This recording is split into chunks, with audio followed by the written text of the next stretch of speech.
రాముడు కల్పిత పాత్రని కొట్టిపారేశారు. ఆయన ఉనికిని గుర్తించకుండా వివాదాన్ని రేకెత్తించారు. అది కూడా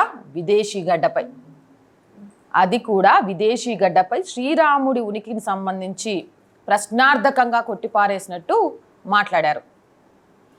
అమెరికాలోని బ్రౌన్ యూనివర్సిటీలో WhatsApp institute for international and public affairs లో జరిగిన డిబేట్లో రాముడు ఓ కల్పిత పాత్రని అన్నారు. దీంతో రాహుల్ గాంధీ వ్యాఖ్యలపై యావత్ దేశం బగ్గుమంటుంది. నిజానికి ఈ విషయంపై రాహుల్ గాంధీ కానీ కాంగ్రెస్ పార్టీ కానీ ఎప్పటి నుంచో ఒకే వైఖరిని ప్రదర్శిస్తోంది. ఇక రాహుల్ గాంధీ హిందువు, రాహుల్ గాంధీ సనాతన ధర్మానికి అండగా నిలబడతాడు, కాంగ్రెస్ పార్టీ సనాతన ధర్మాన్ని కాపాడుతుంది అని ఆలోచించడం మన పిచ్చితనం.